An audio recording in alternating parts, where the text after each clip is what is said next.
Teal dear. Hi, Steve. Do you remember me, Steve? You gonna talk to me yet, Steve? Maybe acknowledge a few of my points, Steve? Maybe post some counter-arguments of your own, Steve?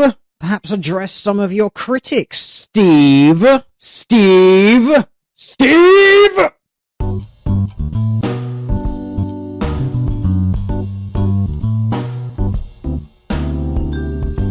Hey. Hi. So, I recently held a poll.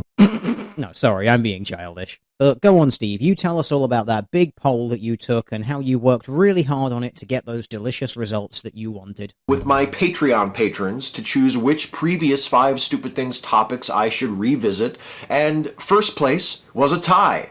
I covered the first half of the tie in the previous video in this series, so let's close this gimmick down with the second half of the first place tie. Here are 5 more stupid things about the men's rights movement.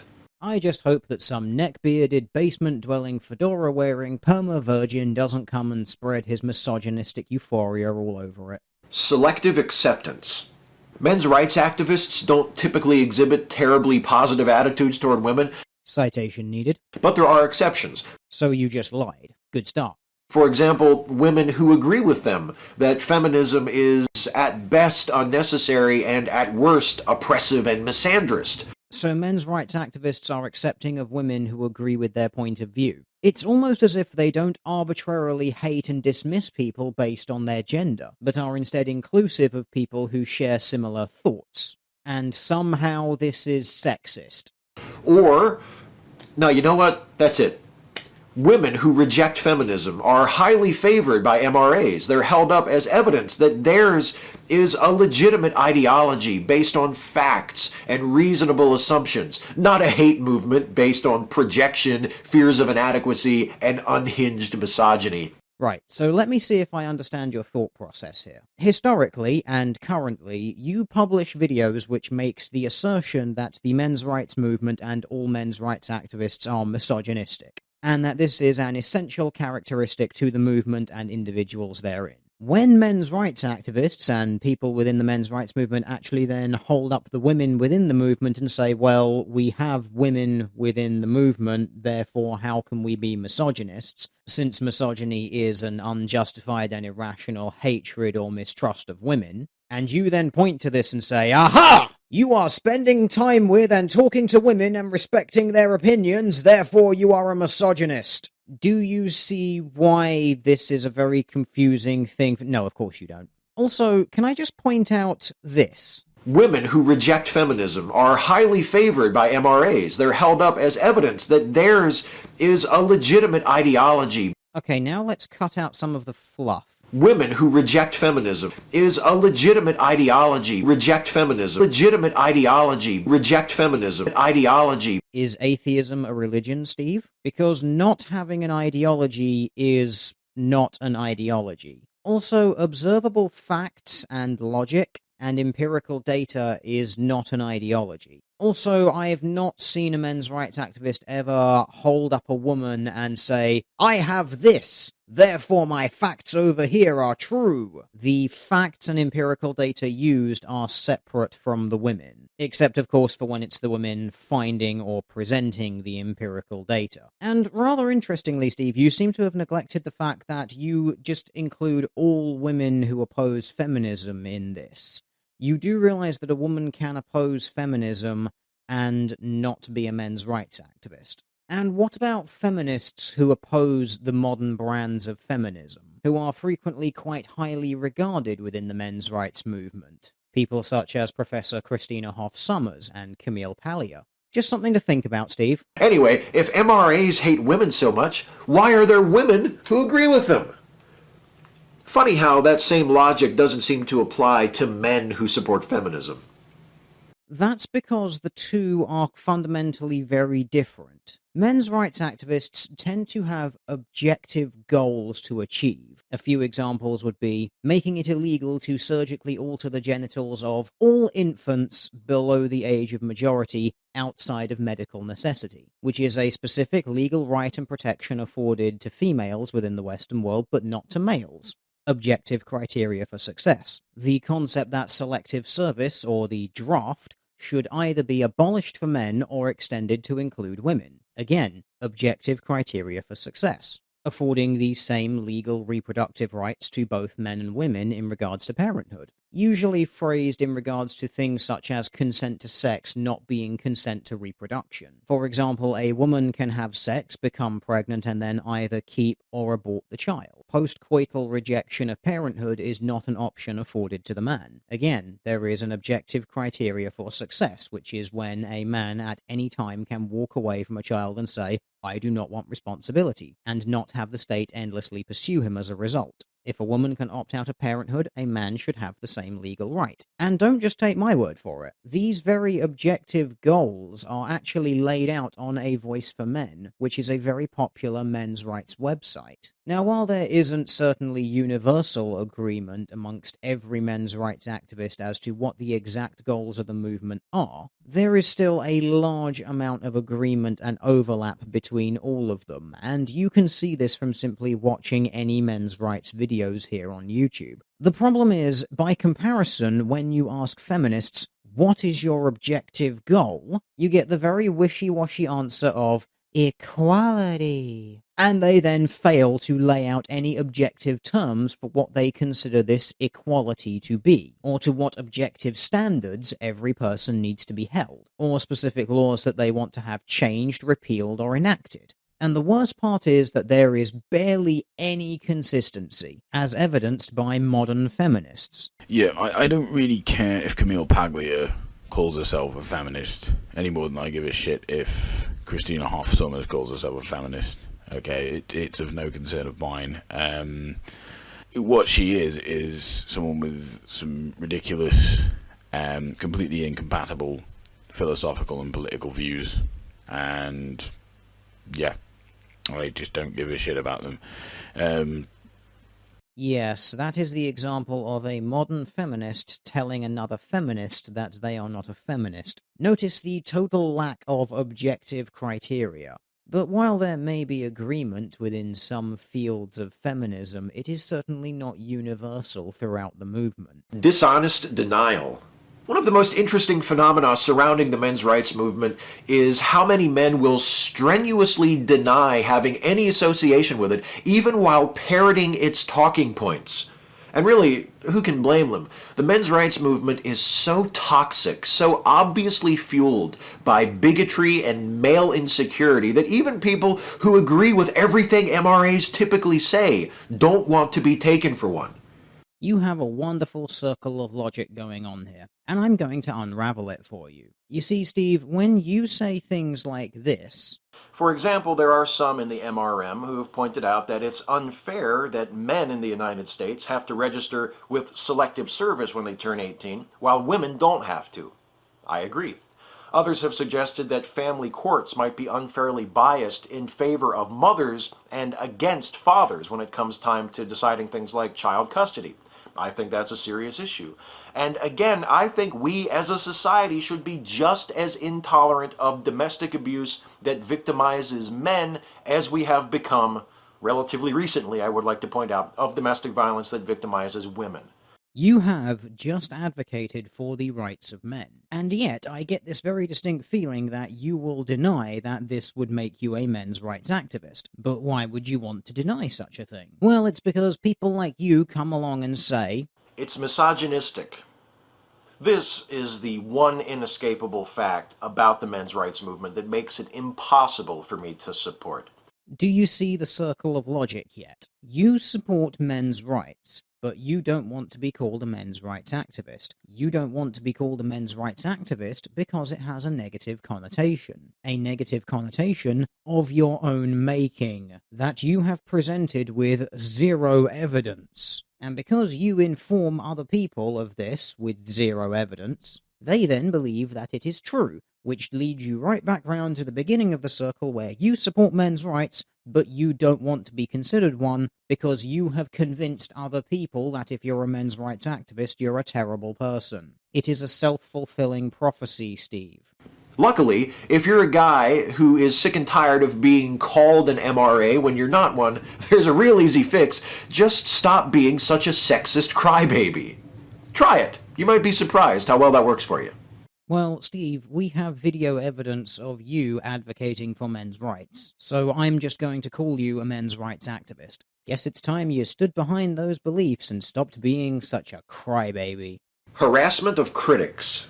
The men's rights movement is reactionary by its very nature. Citation needed, because evidence points to the contrary. To be a reactionary means that you would want to either keep things as they are or roll the clock backwards. Wanting to ban male circumcision outside of exclusively medical reasons is not a reactionary viewpoint, it is a progressive viewpoint. Wanting selective service or the draft to either be abolished for men or extended to include women is not a reactionary viewpoint, it is a progressive viewpoint. Wanting paternity fraud to be punishable on the same level as any other kind of fraud is not a reactionary position. It is a progressive position. Are you noticing something in common with all of these? They are not reactionary. They're not trying to take things back to how they were, because none of these standards have existed in the past. They are, in fact, pushing to move the world forward. I'm getting very sick of people labeling others as reactionaries simply because they want to move things in a different direction from them. Different is not always backward. There is not one objective way forward. There are many, although some are better supported by empirical data than others.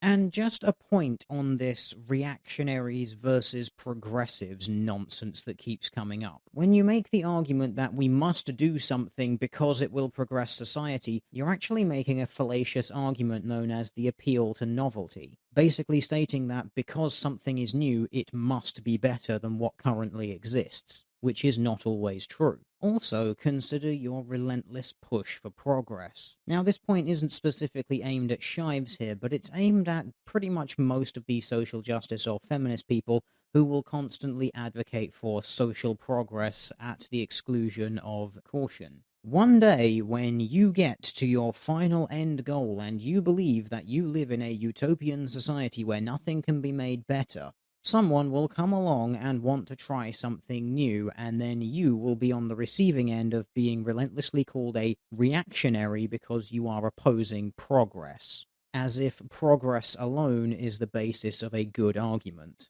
Food for thought. It lashes out at women and feminists in particular. On a daily basis, feminist writers and activists are deluged with hate mail and death threats from outraged men. Some, like Lindy West or Anita Sarkeesian, are arguably better known for being victims of misogynist harassment than for their actual work.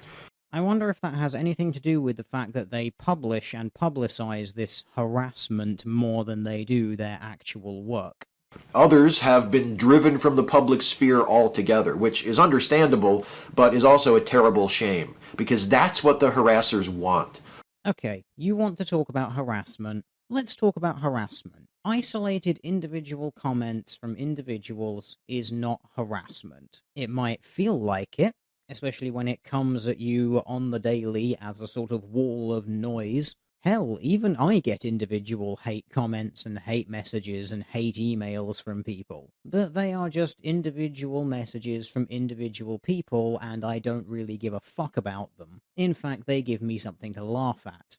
In order for something to be harassment, it needs to be sustained and it needs to be intentional and designed to cause harm or fear. Critiquing someone's work is not harassment. But you know what is harassment? Blockading a lecture hall so that people cannot get in to attend a conference that is in session. Chanting outside a lecture hall and pulling a fire alarm specifically to disrupt a conference in session. Disrupting a conference and threatening a speaker because you disagree with their views. And sending individuals very lengthy, detailed threats of physical violence. Also, killing someone's dog and driving them out of the country even after they set up the first battered women's refuge in the country because they accidentally stated that women can be aggressors as well. All of these examples and more perpetrated by feminists. Unable to intelligently answer their critics, they attempt to intimidate them into silence. Citation needed. I've put my evidence up. Where's yours? And when that doesn't work, when they are unable to overwhelm feminists with the sheer force of abuse, they resort to other equally vapid tactics. Like blocking them on Twitter when they're unable to intelligently answer their critics, Steve. Derailment and distraction. Many MRAs engage in a sort of troll guerrilla warfare, infiltrating the comment sections of articles and videos that deal with women's issues, posting responses designed to paralyze discussion with irrelevant bickering. Demands that feminists identify legal rights available to men but not to women are common. Demands that people provide actual, objective, empirical evidence of their claims is irrelevant bickering, is it, Steve? No. The demand for proof of a claim is not paralyzing a conversation or a discussion. It is facilitating a conversation or discussion. But of course, you're projecting here, Steve. In your last video, you confessed to maybe being ignorant on the rates of domestic violence between men and women. I gave a very comprehensive breakdown of several sources to do with domestic violence between men and women and the rates of perpetration and victimization. You then refused to watch said content and blocked any communication dealing with it. Not only myself, but from other users online. This combined with your confirmed and well-known deletion of comments and messages that disagree with you shows to everyone, Steve, that you are the person who has paralyzed the discussion on this issue. But, as I said, you're projecting. There's also the ever-popular appeal to bigger problems, in which the MRA will express his dismay that feminists aren't more concerned with the plight of women in developing countries or the Muslim world. Because no feminist has ever done the same. Ever. Not even once.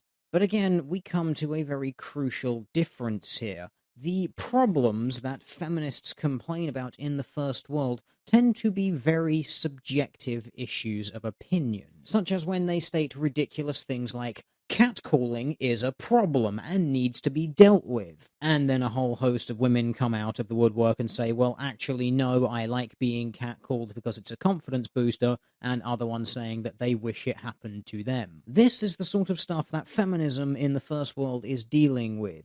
Subjective interpretations of things that make a few people feel a little bit uncomfortable. And therefore the whole of society must change to accommodate them, because they have the legal right to not be offended, damn it. It's not that he gives a shit about those women.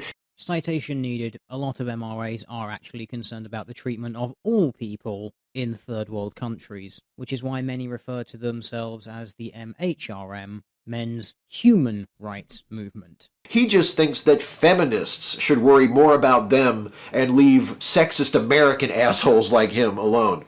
Let's just go through that bit again, because there's a lot that I want to say there, and I thought it would break it up a little bit too much if I did it straight off the bat. He just thinks that feminists should worry more about them. Well, a little bit less of the me approach would be nice from modern feminism. And leave sexist implying all men's rights activists are sexist with zero evidence. American implying all men's rights activists are American. Assholes like him. Implying all men's rights activists are male. Didn't even ask about their preferred pronouns. Steve, I am disappointed. Still, this isn't the worst thing about the men's rights movement. What you actually mean is that this isn't the biggest lie that you've told about them to date. But I sense that that's coming up. When it comes to that, it's hard to get more disgusting and inexcusable than rape apology. Men's rights activists attempt to minimize or dismiss concerns about rape in a variety of ways, ignoring the existence of acquaintance and spousal rape. Please, Steve, citation needed. I have never heard a men's rights activist ever state that spousal rape and acquaintance rape don't exist. But please, Steve, find me a men's rights activist. Not a pickup artist, not a MGTOW, not an anti-feminist, an actual confirmed and prominent men's rights activist who says that spousal rape and acquaintance rape do not happen. And I promise you, Steve, I swear right now in front of all of the people who will ever watch this video that if you find me a men's rights activist who says this, and truly genuinely means it, I will make a video about it and point out the stupidity of that individual. Spreading fear and paranoia about a non-existent epidemic of false rape allegations. Steve, Rolling Stone, have you heard of it? Good. They published a rape story. It was completely fictitious. In fact, there is so little evidence supporting the claims made in that article that UVA is now suing Rolling Stone. You didn't know about the suing part because that happened after the release of your video, but you damn well knew about the UVA case. Just like you damn well knew about the existence of Mattress Girl. That's right, Emma fuck me in the butt Sulkowitz. The woman who made a false rape accusation, which was found to be false by both the university and the police and everyone presiding over the case, and yet she was permitted and supported in a sustained campaign of harassment against the man that she falsely accused. The Duke Lacrosse case, where even to this day, the falsely accused still face social ostracism. And these are just a few of the high-profile examples. There are many more. How many examples do you need, Steve, before you are willing to accept that this is a problem? And generally acting as though making rape an easier crime for men to get away with is their primary goal, which it is. Citation needed, if you please. This is not a civil rights movement as it claims to be. This is a hate group, populated by resentful failures too weak to carry their own baggage. Speaking of failures who are too weak to carry their own baggage, isn't it funny, Steve, that by your own admission you had to beg for other people to give you their money so that you wouldn't be living below the poverty line? But yeah, you sure are in the position to be calling other people pathetic. They're some of the most pathetic human beings known to me. Whoa, hang on. Did anyone else notice that? The most pathetic humans known to me. That's a very odd turn of phrase, isn't it, Steve? Because normally in a situation like that you'd say known to man, or known to mankind. But no, your opinion and your view is above that. Because in your sick, twisted little mind, you are the only good man, the only true man, and every other man is beneath you and to be judged by you. And their only redeeming quality is that they're so much damn fun to smack around, which is fitting since most of them seem to think that's all women are good for. Citation needed. Until then, I guess we can just all live comfortably in the knowledge that Steve Shives is a child molester. Oh, what's that, Steve? You're not? Well, I figured while we were just throwing out baseless accusations with no evidence to back them up, I might as well just go for the big hit. The hardest part is only picking 5. Catch you next time. No, the hardest part was keeping myself interested while editing this video, since you seem to have conveniently totally ignored any topic of objective reality this time, so that I couldn't even keep myself amused with lengthy studies and lots of numbers and evidence, and you have instead simply regressed down to subjective opinion and ad hominem attacks.